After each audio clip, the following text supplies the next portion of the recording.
लोकाभिरामं श्रीरामं भूयो भूयो नमाम्यहम्। रामाय रामभद्राय रामचन्द्राय वेदसे रघुनाथाय नाथाय सीताय पतये नमः। सर्वमङ्गलमाङ्गल्ये शिवे सर्वार्थसाधिके शरण्ये त्र्यम्बके देवी नारायणी नमोस्तुते।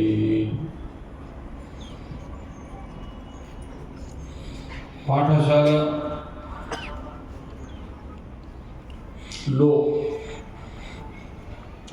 ఏమి నేర్చుకోవాలో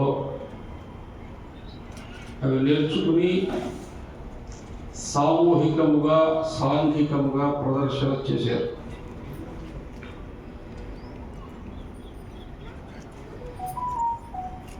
ఈరోజు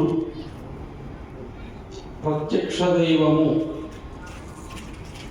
మనము దేవీ దేవతలను ఊహించగలము, భావించగలము, కానీ రోజు కంటితో చూడగలిగినది ప్రత్యక్ష దైవముగా మనము పిలుచుకుంటూ ఉండేటువంటి సూర్య భగవానుడు. మిగతా దేవీ దేవతల ఉపాసన సాధన వాళ్ళ వాళ్ళ అవసరాన్ని బట్టి అగత్యాన్ని బట్టి చేసుకుంటాం. కానీ లక్షలాది 84 లక్షల జీవరాశులు జీవించాలి అంటే ఇక నీవు పూజించక్కర్లేదు, జపించక్కర్లేదు, తపించక్కర్లేదు, ఏం చేయక్కర్లే. పొద్దున 6 గంటలకు ఆయనే వచ్చి నిద్రలేపుతాడు.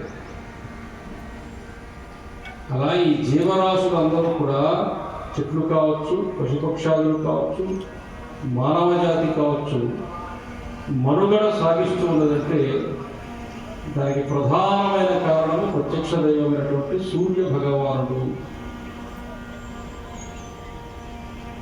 శ్రీరామచంద్రుడికి అగస్త్య మహర్షి ఆదిత్య హృదయ మంత్రాన్ని ఇచ్చారు.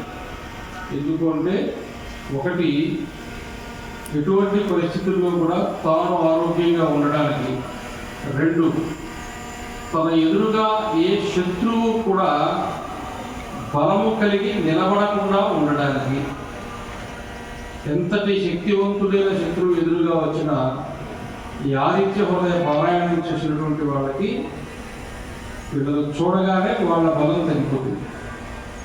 అందుకోసం ఆదిత్య హృదయ మంత్రాన్ని అగస్త్య మహర్షి శ్రీరామచంద్రుడికి రావణాసురుడితో యుద్ధం చేయడం కంటే ముందు ఇచ్చారు. ఇప్పుడు మీరు ఇక్కడ చెప్పుకున్నది ఆ ఆదిత్య హృదయమే. ఈ రోజున మనం రథసప్తమి చేసుకుంటున్నాం.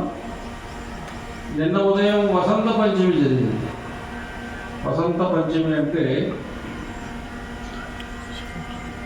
మన వైదిక ధర్మంలో, హిందూ ధర్మంలో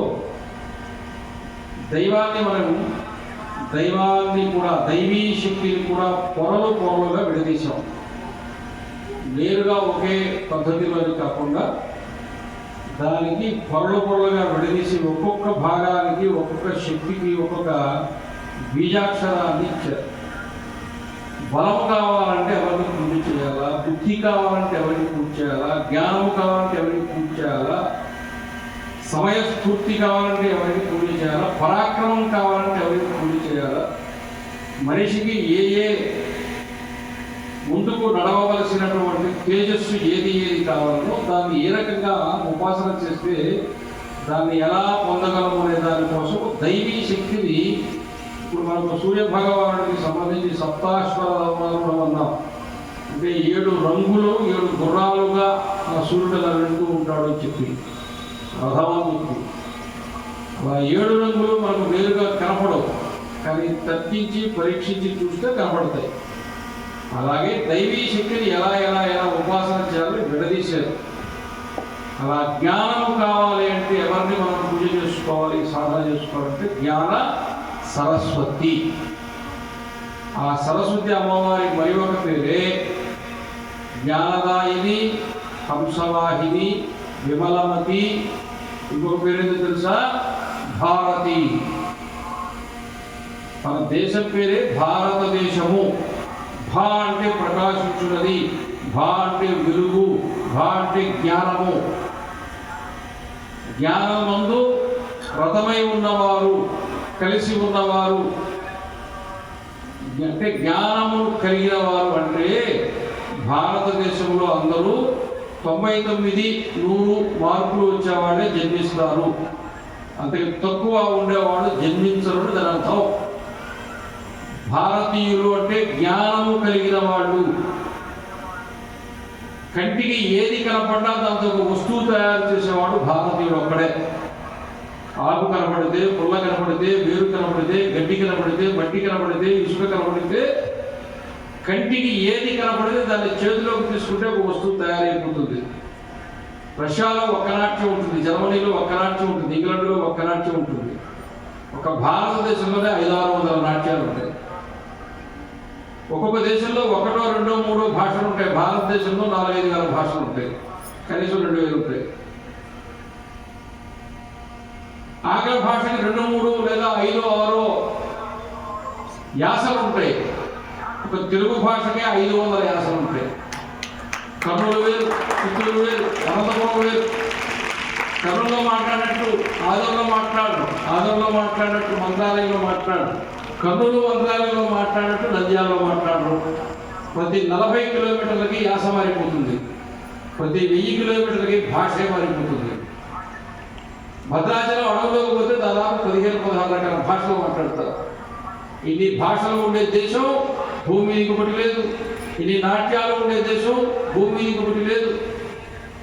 బెల్జియం ఒక వస్తువును తయారు చేస్తుంది, ఇంకొక దేశం జర్మనీ ఒక వస్తువును తయారు చేస్తుంది, ఇంగ్లాండ్ ఒక వస్తువును తయారు చేస్తుంది.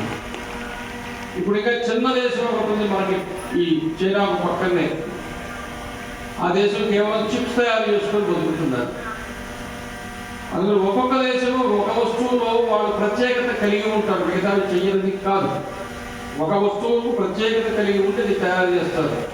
ఒక భారతదేశంలోనే లక్షలాది వస్తువులు తయారు చేస్తారు. ఈ దేశంలో ఉన్నన్ని వృత్తులు, ఈ దేశంలో ఉన్నన్ని కళలు, ఈ దేశంలో ఉన్నన్ని శాస్త్రాలు, ఈ దేశంలో ఉన్నన్ని భాషలు, ఈ దేశంలో ఉన్నటువంటి వైవిధ్యమైన జీవన విధానం ప్రపంచంలో ఏ ఒక్క దేశంలో లేదు. ఎందుకంటే ఇది భారతదేశము కాబట్టి, మనము భారతీయులము కాబట్టి, మనము జ్ఞానము కలిగిన వాళ్ళము కాబట్టి.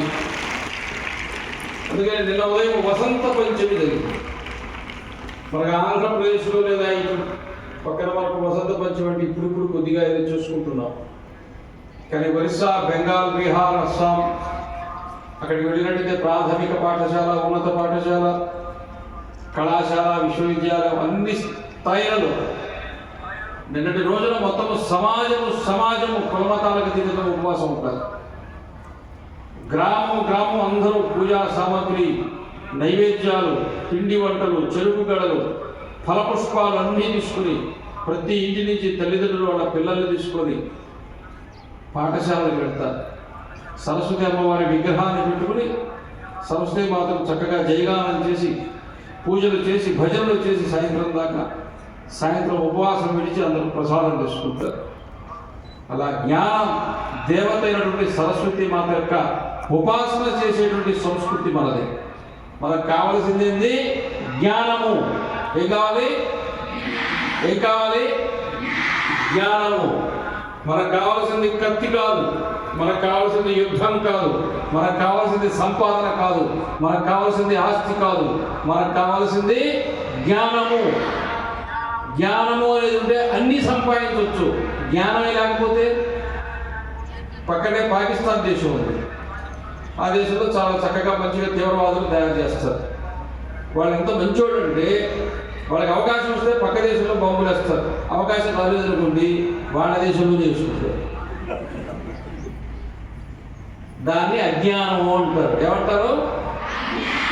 పక్కన వాడిని నాశనం చేయాలనో అజ్ఞానం, నాకు నేను నాశనం చేయాలనుకోవడం ఇంకా అజ్ఞానం.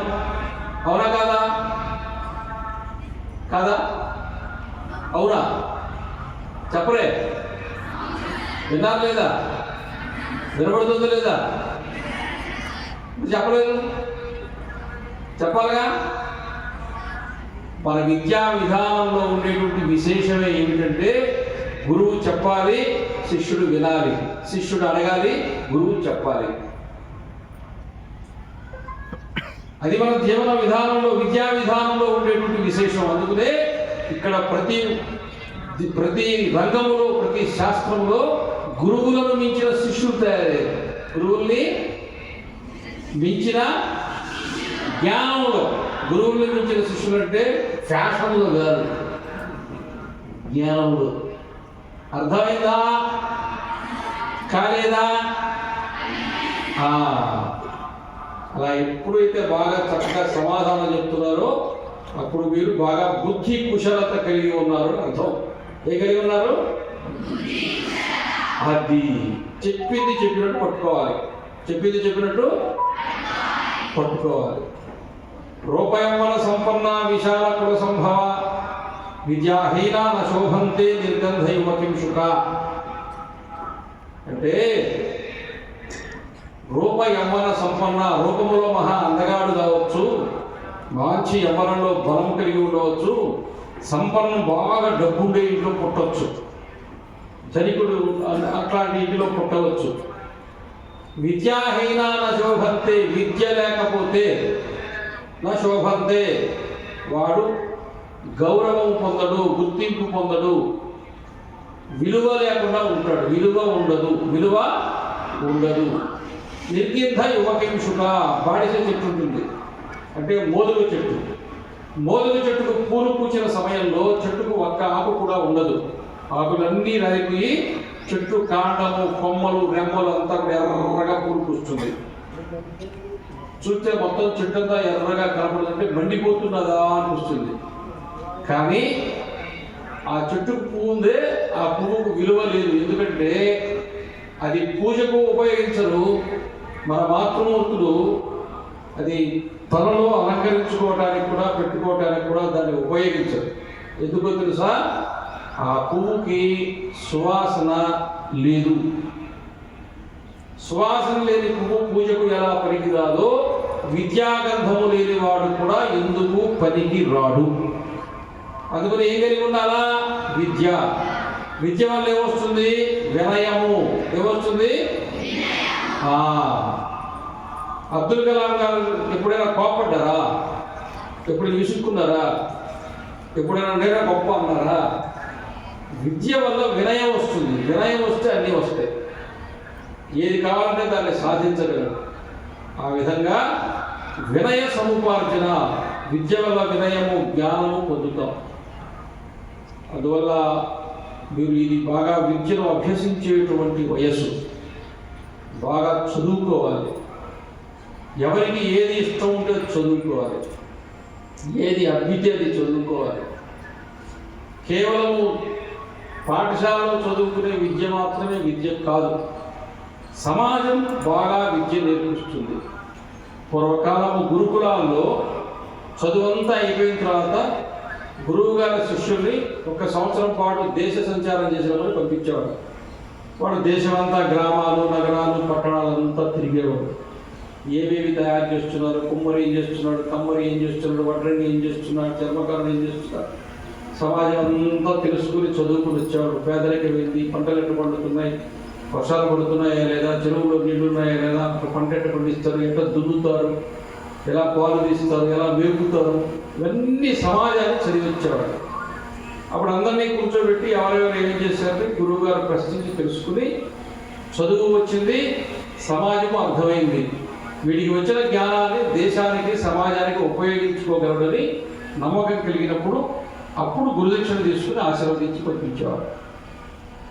సమాజాన్ని అర్థం చేసుకోవాలి. దేన్ని అర్థం చేసుకోవాలి?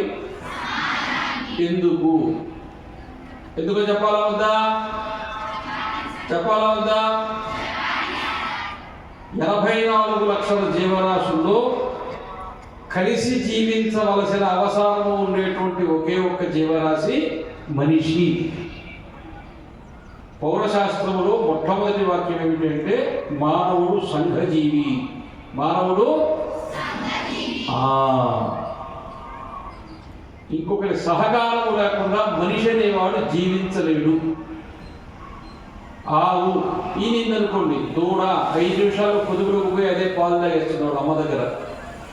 గేదె ఈనిందనుకోండి, బర్రె దాని దూడ పాలు తాగుతుంది. ఎరుగు పిల్ల, పిల్లి పిల్ల, జింక పిల్ల, గుర్రం పిల్ల, ఏనుగు పిల్ల ఏదైనా వాళ్ళ అమ్మ దగ్గర పాలు అదే తాగుతుంది. ఈ ప్రపంచంలో ఉండే 700 కోట్ల మంది ప్రజలు, మనుషులు పుట్టిన తర్వాత వాళ్ళ అమ్మ పాలు వాళ్ళే నేరుగా స్వయముగా తాగగలరా? గలరా? లేదు. అసలు మనము తల్లి గర్భము నుండి ఈ కంటితో ఈ లోకాన్ని చూసే సమయానికి మనము తల్లి ముఖాన్ని చూడటం లేదు, తండ్రి ముఖాన్ని చూడటం లేదు. మనల్ని అలా హాస్పిటల్లో అయితే ఆయానో, నర్సు, డాక్టరో, గ్రామాల్లో అయితే మంత్రసాని వాళ్ళ మొహం చూస్తాం. మొదట తల్లి మొహం చూసామా? నా మొహం నేను చూసుకున్నానా? మేమిద్దరం కాకుండా 3వ వ్యక్తి మొహం నేను చూశాను. అవునా? మనిషి జీవనము గర్భము నుండి బయటికి రాగానే నీ జీవనము ఇంకొకరి మీద ఆధారపడి ప్రారంభమవుతూ ఉన్నది. నీవు స్వతంత్రుడు కావు. పక్షి స్వతంత్రంగా బతకగలదు, ఏ జీవరాశి అయినా స్వతంత్రంగా బతకగలదు. మనం ఒక్కళ్ళమే బతకగలమా? పక్షి నేరుగా అదిగో తిరుగుతున్నాయి, ఇక్కడే తిరుగుతున్నాయి పక్షులు. సాయంత్రానికి కడుపు నింపుకొని ఇంటికి పోతాయి. మనకు జరుగుతుందట. మనం కూడా 4 ఆకులు, 4 కాయలు, 4 పండ్లు, 4 పురుగులు తినేస్తే బతికేస్తామా? కోడి 4 పురుగులు తిని బతికేస్తుంది. మనం బతకగలమా? బతకలేము. పొద్దున్నే పాలు తాగాల వద్దా? తాగాల. పాలు ఎక్కడి నుంచి వస్తాయి? గ్రామం నుంచి. ఎట్లా వస్తాయి? మేపాల. మధ్యాహ్నం అన్నం తింటావా లేదా? తింటాము. బియ్యం ఎక్కడి నుంచి వస్తాయి?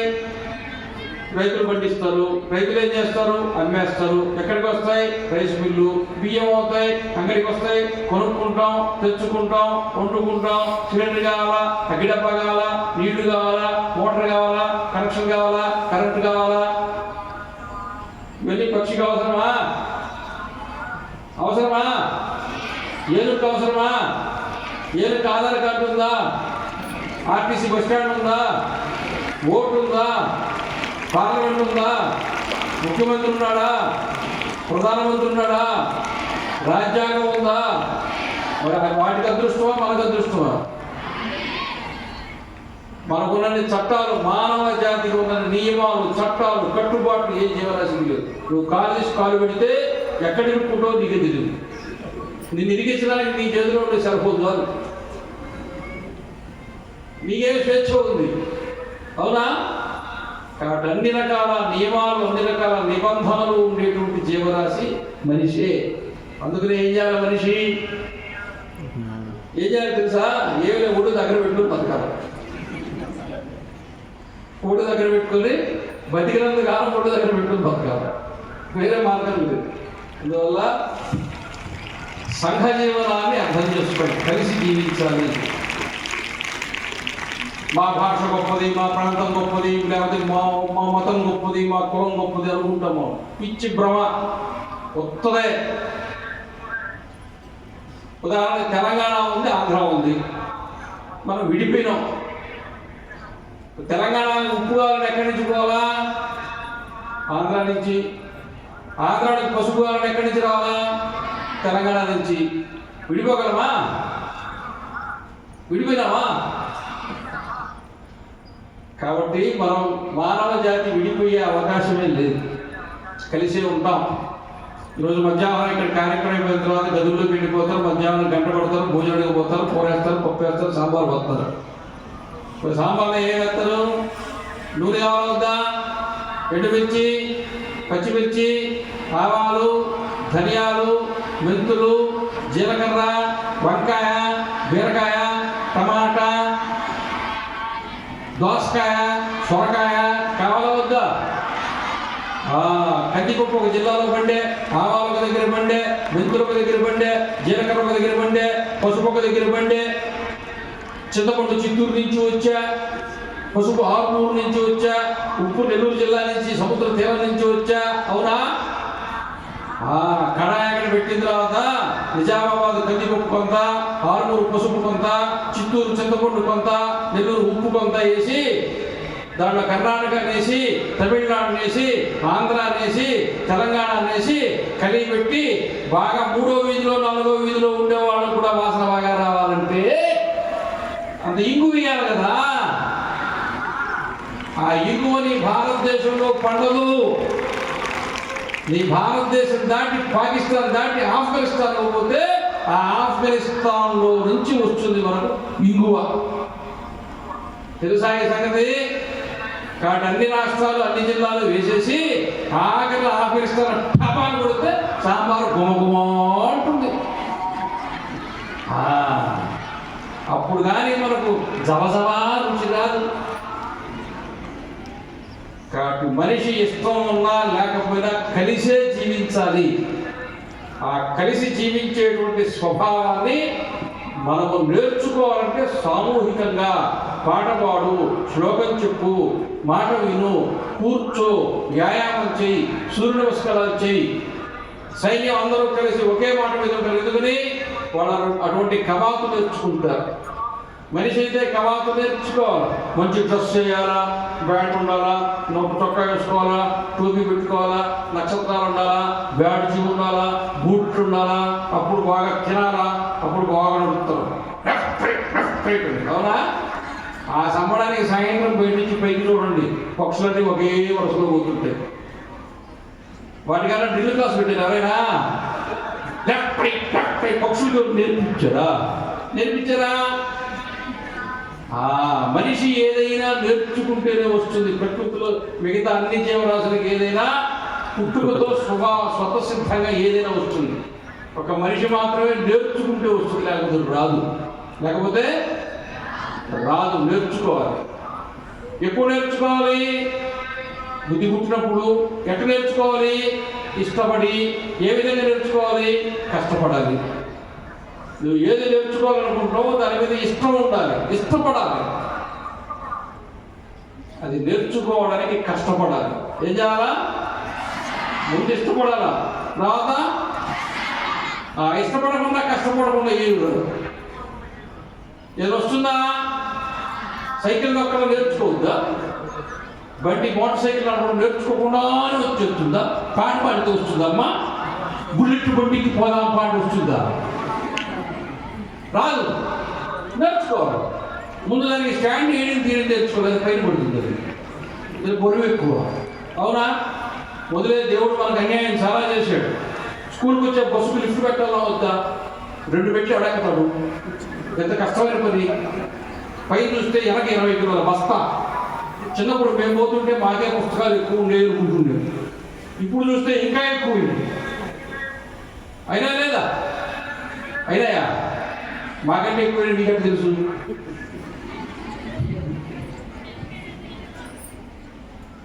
మీకు చిన్న విషయం చెప్పేదే, కింద కూర్చోవాలా? మేము కింద కూర్చొని చదువుకున్నాం, మాకు బలం లేదు.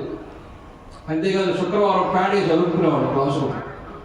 తరగతి గదిని జిల్లా పరిషత్ హై స్కూల్లో చదువుకునేవాళ్ళం గ్రామాల్లో. అప్పుడు ప్యాడేసుకుని శుక్రవారం అలుపుకునేది. అది ఆరిపోయేదాకా మళ్ళీ చెట్టు కింద కూర్చునేది. ఆ చెట్టు మీద నుంచి పాము పడేది. పాము ఎప్పుడు పడుతుందా అని ఎదురు చూస్తుండేది. పాము పడితే ఎగిరిపోవచ్చు. పామే పడుతుంది కూర్చోకుండా ఏం చెప్తారు? ఏ ఉపాధ్యాయుడు చెప్తారు, మరి ఈరోజు ఇంటికి పోరా అని. ఎప్పుడు పాము పడుతుందా అనిపించేది. అది టప్పన పడింది. మేము ఇంటికి పోయి నీకు అప్పుడు పెద్ద బిల్డింగ్ కట్టేసారు. మీకు చెట్టు లేదు, కూర్చోలేదు, పాము లేదు. ఏం చేస్తారు ఇప్పుడు? అయితే ఆ క్లాస్ రూమ్లో కింద కూర్చొని ఇప్పుడు దేశం మారిపోయింది. చూడండి అంతా ఎంత విచిత్రమో. మా కాలంలో అందరూ చిన్నప్పుడు నిక్కర్లు వేసుకొని, పెద్ద అయిన తర్వాత ప్యాంట్లు వేసుకునేది. ఇప్పుడు దేశం అంతా మారిపోయింది. చిన్నప్పుడు ప్యాంట్లు వేసుకొని, పెద్ద అయిన తర్వాత నిక్కర్లు వేసుకుంటారు. ప్యాంట్ వేసుకుంటే కొడుకుని నిక్కర్ వేసుకుంటే తండ్రి భుజాన్ని వేసుకోకపోతుంది.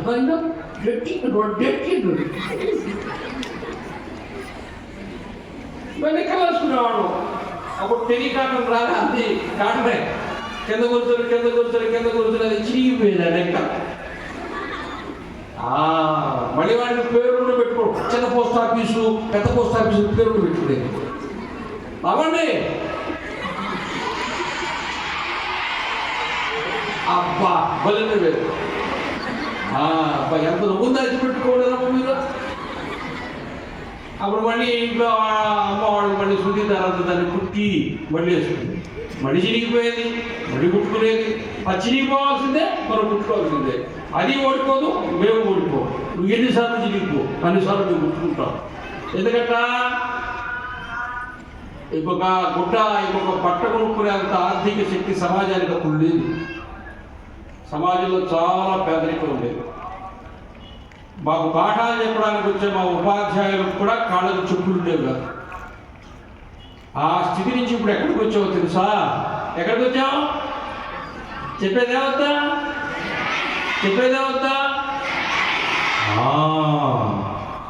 చిన్నది అరక్క ఏమి కొలెస్ట్రాల్ ఎక్కువైపోయి 3,000 రూపాయలు పెట్టి పై నుంచి కింది దాకా చిరిగిపోయిన ప్యాంట్లు వేసుకుని తిరుగుతుంది. ఎన్నైనా ఏం చదువుకున్నావురా అని అడిగా. ఐఐటి అన్నాడు. ఇది ప్యాంట్ ఏందిరా అన్న. బెక్కర్ జీన్స్ స్వామీజీ. ఒరే బెక్కర్ అంటే ఎవర్రా అన్న. అడుక్కు తినేవాడు అన్న. ఒరే ఐఐటి చదివిదివి, అందుకు మీ నాయన 6 ఎకరాలు అమ్మే, నువ్వేవో చిరిగిపోయిన ప్యాంట్ వేసుకొని తిరుగుతున్నావేరా అన్న. వాడు ఏమన్నాడో తెలుసా? మాకంటే బెక్కర్ని బాగా బతుకుతున్నారు ఇప్పుడు. హైదరాబాద్లో సంవత్సరానికి 250 కోట్ల రూపాయల టర్న్ ఓవర్ ఉంది అడుగుతుండే వాళ్ళది. భిక్షాటన చేశాడు. ఇండియా టుడే వాళ్ళు సర్వే చేస్తే హైదరాబాద్ సిటీలో భిక్షాటన ముష్టి రూపాయి, 5 రూపాయలు, 10 రూపాయలు దానం చేస్తారే, దాని టర్న్ ఓవర్ ఎంత ఉందో తెలుసా? 250 కోట్లు. భారతదేశం పేదదేశమా? దేశం పేదదేశమా కాదు. మనం పేదరికాన్ని నటిస్తూ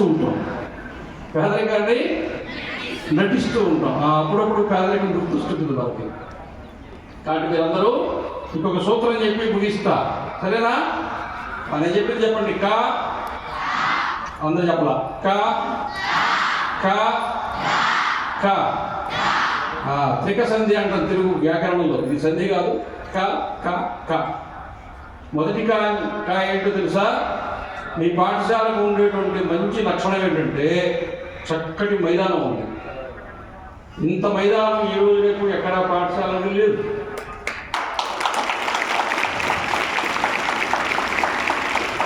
మీ వయసులో ఉండే పిల్లలకి గోడను చూసినా, చెట్టును చూసినా, మైదానాన్ని చూసినా ఎగరాలని, దుంకాలని, ఎక్కాలని, వేలాడాలని, పరిగెత్తాలని, తరుముకోవాలని, పడి పొర్లాడాలని, ఆడుకోవాలని బుద్ధి పుట్టకపోతే మీరు యువత కానే కాదు.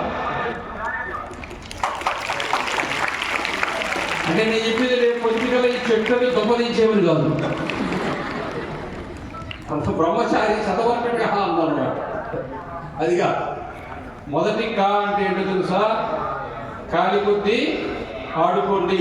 కాలి కొద్దీ ఆడుకోండి. ఎంత ఆడుకోవాలి తెలుసా?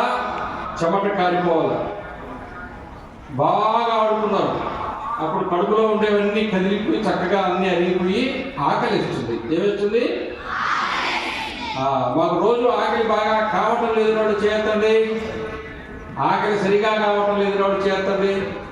చూసారా ఎంతమంది ఆకలి కావట్లేదు? చూసారా ఎందుకు కావట్లేదు? తెచ్చండి. కాబట్టి మీరు ఆడుకోవాలి, బాగా ఆడుకోవాలి. మీకు బాగా ఆకలి కావాలంటే 3 అంతస్తులు రోజు 5-6 సార్లు ఎక్కి దిగండి. రెండో కా. మొదటి కా బాగా కాలి కొద్ది ఆడుకున్నారు కాబట్టి రెండవ కా కడుపు నిండా భోజనం చేయండి. ఏం చేయాలా? ఆకలి అయితే పప్పు బాగుంటుంది, చారు బాగుంటాయి, పూరి బాగుంటుంది, ఇడ్లీ బాగుంటుంది, వడ బాగుంటుంది, అన్నం బాగుంటుంది. ఉప్పు ఎక్కువైనా, కారం ఎక్కువైనా, తక్కువైనా ఇంకా ఎన్ని ఏముండవు. ఆకలి అయితే అన్ని లోపలికి వెళ్ళిపోతాయి. ఆకలి కాలేదు నాకద్దు, నేను తిన్నట్టుంటే నేను చెప్పేది కదా.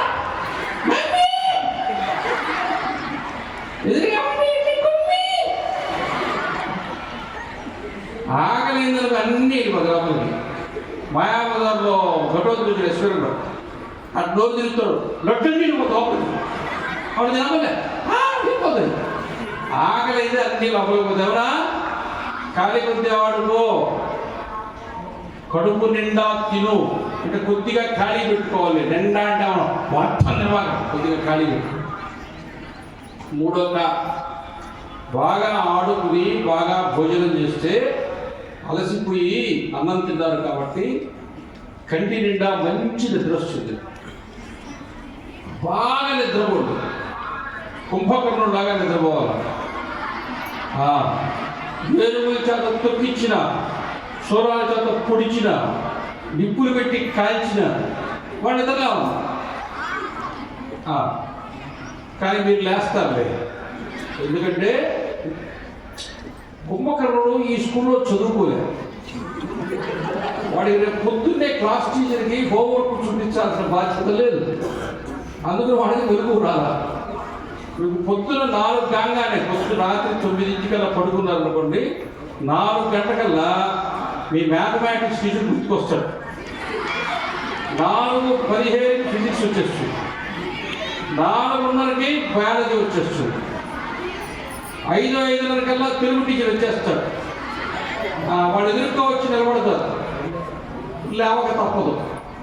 కాబట్టి బాగా ఆడుకుని బాగా భోజనం చేసి బాగా నిద్రపోతే, నిద్ర బాగా పోయినందువల్ల శరీరానికి బాగా విశ్రాంతి దొరికి, మెదడుకు బాగా విశ్రాంతి దొరికి, మెదడు చక్కగా తాజాగా ఉండి ఏది చదువుకుంటే దాన్ని స్వీకరించడానికి అది సంసిద్ధంగా ఉంటుంది. కాబట్టి మీకు ఉండేటువంటి పరం లాంటి సూపర్ కంప్యూటర్ కంటే కూడా శక్తివంతమైన, వేగవంతమైన మీ మెదడును వికసింపజేసుకుని ఎక్కువ జ్ఞానాన్ని పొందేదానికి ప్రయత్నం చేయొచ్చు. చదవగా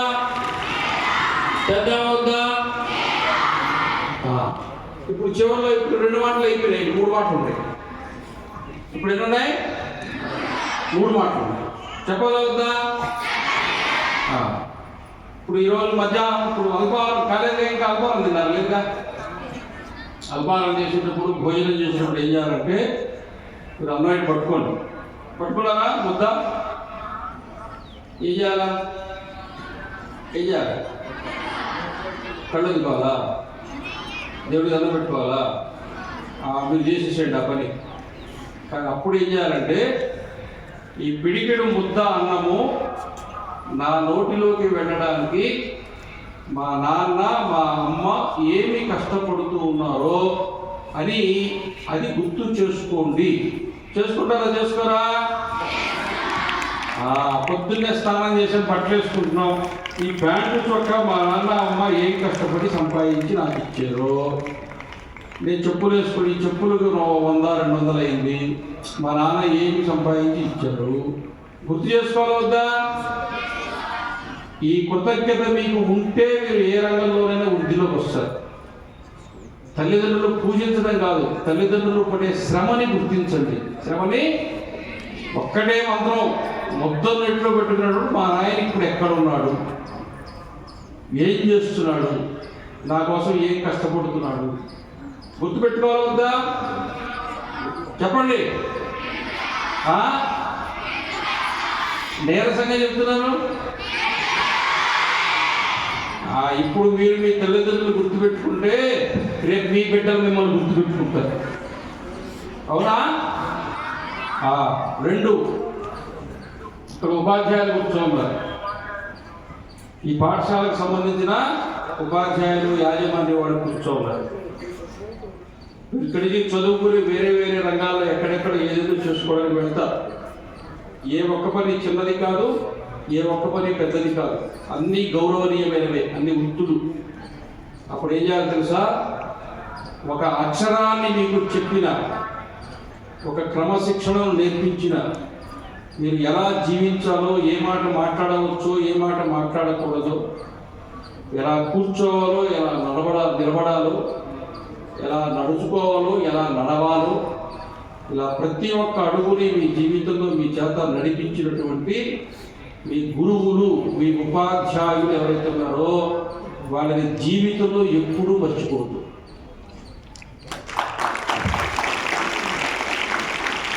నేను చెప్పక్కర్లా, పెద్ద అయిన తర్వాత గుర్తొస్తారు. ఆ రోజున అట్లా చెప్పారు కదా మా గురువు గారు, అప్పుడు నాకు అర్థం కాలేదు, ఇప్పుడు అర్థమవుతున్నదని. ఇప్పుడు మాకు అర్థమైనట్టు మీకు అర్థమవుతుంది. కానీ గురువుల్ని మర్చిపోవచ్చు. అయిందా? ఇప్పుడు మూడోది చెప్పాలి, మూడోది చివరిది. అయితే నేను పాటలాగా చెప్తా, మీరు పాడండి. పాడతారా? పాడతారా? వందనము భారతమా, అందరము నీవారమమ్మా, మేమందరము నీవారమమ్మా. ఏమైంది పాట? ఇదే పాట. మరి పాడాలిగా, నేను పాడుతాను, మీరు పాడండి. వందనము భారతమా. ఇందాక సూర్య నమస్కారాలు చెప్పినప్పుడు వచ్చేంత శబ్దం ఇప్పుడు రాలేదే. ఎండ ఎక్కువైందా? గట్టిగా చెప్పాలా? వందనమో భారతమా, అందరము నీవారమమ్మా, మేమందరము నీవారమమ్మా, వందనమో భారతమా, అందరము నీవారమమ్మా, మేమందరము నీవారమమ్మా. వినీల గగనపు వీధుల తాకిడి, వింధ్యా హిమచల గిరిధారి, విశ్వవ్యాపిని విమల రూపిణి, విజయ భారతి సుతులమమ్మా, మేమందరము నీవారమమ్మా, వందనమో భారతమా, అందరము నీవారమమ్మా, మేమందరము నీవారమమ్మా. గలగల పారడి గంగా సింధు, పదములు కడుగగ కావేరి, పుణ్యనదమ్ముల నిండిన పావన, పుణ్యమూర్తి పుత్రులమమ్మా, అందరము నీవారమమ్మా, మేమందరము నీవారమమ్మా, వందనమో భారతమా, అందరము నీవారమమ్మా, మేమందరము నీవారమమ్మా, మేమందరము నీవారమమ్మా. మనమందరము కూడా ఈ భూమి సంతానము. ఈ భూమియే మన భారతదేశము, మన భారతదేశమే మన భరతమాత. స్వామి వివేకానందుడు పాశ్చాత్య దేశాల పర్యటనకు వెళ్ళి 4 సంవత్సరాల తరువాత భారతదేశానికి తిరిగి వస్తే ఓడరేవు దగ్గర ఆయనకు స్వాగతం పలకడానికి రాజులు, మహారాజులు, జమీందారులు, గొప్ప గొప్ప వాళ్ళంతా ఎదురు చూస్తూ ఉంటే మేళతాళాలతోటి ఆయన వివేకానందుడు దిగిన వెంటనే ఓడలో నుంచి కిందికి దిగి ఇసుకలో పడి పొర్లాడుతున్నాడు. ఇసుకలో పడి పొర్లాడుతున్నాడు. పొరలాడుతూ ఉంటే రామకృష్ణ పరమహంస శిష్యుడు వచ్చి ప్రపంచమంతా నువ్వేదో తెలివైన వాడివి మేధావివి అని చెప్పి పొగుడుతూ ఉంటే నువ్వేది పిచ్చోడిలాగా నేల మీద పడి పొరలాడుతున్నావు అని అడిగాడు. అప్పుడు వివేకానందుడు చెప్పిన సమాధానము గుర్తుపెట్టుకోవాలి మొత్తం అందరం. పాశ్చాత్య జగత్తులో పాశ్చాత్య దేశాలలో భౌతిక సుఖలాసులకు ఆలవాలమైన పాశ్చాత్య దేశాల్లో తిరిగి నా ఈ శరీరము పాప పంకిలమైనది. 4 సంవత్సరాల తర్వాత ఓడలో వస్తూ ఉంటే నా దేశ భూమి నాకు దగ్గరవుతుంటే కన్నతల్లి నుంచి దూరమైన బిడ్డ ఆ తల్లి ఒడికి చేరేటప్పుడు ఎటువంటి ఆనందాన్ని పొందుతాడో ఈ భారత మాత ఒడిలో పొరలాడుతూ ఉంటే నాకు అటువంటి ఆనందం కలుగుతుంది. ఈ భారతదేశము నా యవ్వనపు బృందావనము, ఈ భారతదేశము నా వార్ధక్యపు వారణాసి, ఈ భారతదేశములోని ప్రతి ధూళి కణము నాకు పవిత్రమైనది చెప్పిన వాడు వివేకానందుడు. గుర్తుపెట్టుకోవాలా వద్దా? వివేకానందుల జీవిత చరిత్ర చదవాలా వద్దా? సుభాష్ చంద్రబోస్ జీవిత చరిత్ర చదవాలా వద్దా? దేశం కోసము జీవించిన, దేశం కోసము మరణించిన దేశభక్తుల జీవితాలు ఎవరు చదువుతారో వాళ్ళే దేశానికి ఉపయోగపడతారు. వాళ్ళ వల్లే జాతి నిర్మాణం జరుగుతుంది, వాళ్ళ వల్లే దేశం నిలబడుతుంది. అవునా? అలాంటి దేశభక్తి కలిగిన విద్యను మీకు అందిస్తున్నటువంటి ఇంత సాంప్రదాయబద్ధంగా దేవభక్తి దేశభక్తి రెండింటినీ నేర్పిస్తున్నటువంటి ఒక గొప్ప విద్యా సంస్థ ఇది. మాకు బాగా ఆత్మీయులైనటువంటి బ్రహ్మగారి మఠం గిరిజానంద స్వామి వారు కొన్ని సంవత్సరం అంతకుముందు సంవత్సరం ఇక్కడికి వచ్చినప్పుడు ఆ ఫోటోలు ఫేస్బుక్లో పెట్టాడు, చూచాడు. 3 సార్లు వచ్చారంటే నువ్వు కూడా 3 సార్లు చెప్తున్నాడు ఆయన. కష్టాలే చంద్రం నుంచి రావాలి. అందువల్ల మంచి పాఠశాలలో మంచి విద్యా సంస్థలు బాగా చదువుకుంటున్నారు. బాగా చదువుకోండి, ఉన్నతికి రండి. మీరు మీకోసం కాదు, ఈ దేశానికి మీరు అవసరం. ఈ దేశానికి దేశం కోసం చదవండి, దేశం కోసం బతకండి, దేశాన్ని బతికించండి.